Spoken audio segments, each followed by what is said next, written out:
nakumbuye cyane kubera hashize iminsi. Muri uyu mwanya rero ngiye kubereka akantu dukora duhimbaza Imana. Ariko ndibutse ko turi bunasenge. Okay? Tugiye kubanza dusenge hanyuma dukomeze. Sibyo abana? Mana yacu turagushimiye ko waturinze. Tugiye kwigisha abana utuntu turi bukore duhimbaza Imana. Mu izina rya Yesu twirukanye abadayimoni n'imigambi yabo mibi, twirukanye Satani n'imigambi ye mibi.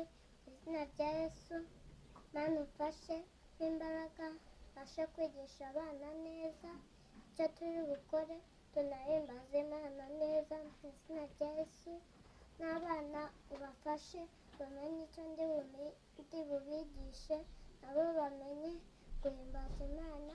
Mu izina rya Yesu amen.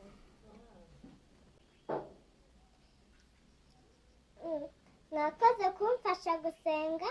Njyewe ubigisha nitwa Ineza Patience Gila, mfite imyaka 4. Aho rero nimureke dukomeze ibintu byacu byose uko bimeze. Niyo gahunda mbabwiye. Ngiye kubasobanurira uko turi bubigenze. Turajya ukuboko kumwe tuzajya dufata aha, ukundi tujyane iburyo n'ibumoso, tuzengurutse ukuboko. Wenda tugire 3 cyangwa se tugire 4. Tuzajya dusimbuka 4. Noneho ukugufasha aha n'ukugufasha aha tujyane iburyo gutya, ariko kandi atari 5. Wenda tugire nka 3. Sibyo? Noneho tuzajya dusimbuka. Noneho uko kuzajya kujya iburyo, kuzajya kujya ibumoso, kujya iburyo ibumoso, ko tuzajya tubigenza. Noneho hari akandi nibutse, tuzajya dusimbuka. Noneho tugira gutya kandi ariko noneho dusimbuke 4. Noneho tugira gutya, noneho dusimbuke 4. Noneho duhita dusoza ko turi bubigenze.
Imana idufashe gukora ibintu byose nabigishije, kandi mubifate, kandi muzabwire ababyeyi banyu bandike muri komenti ko muri kugenda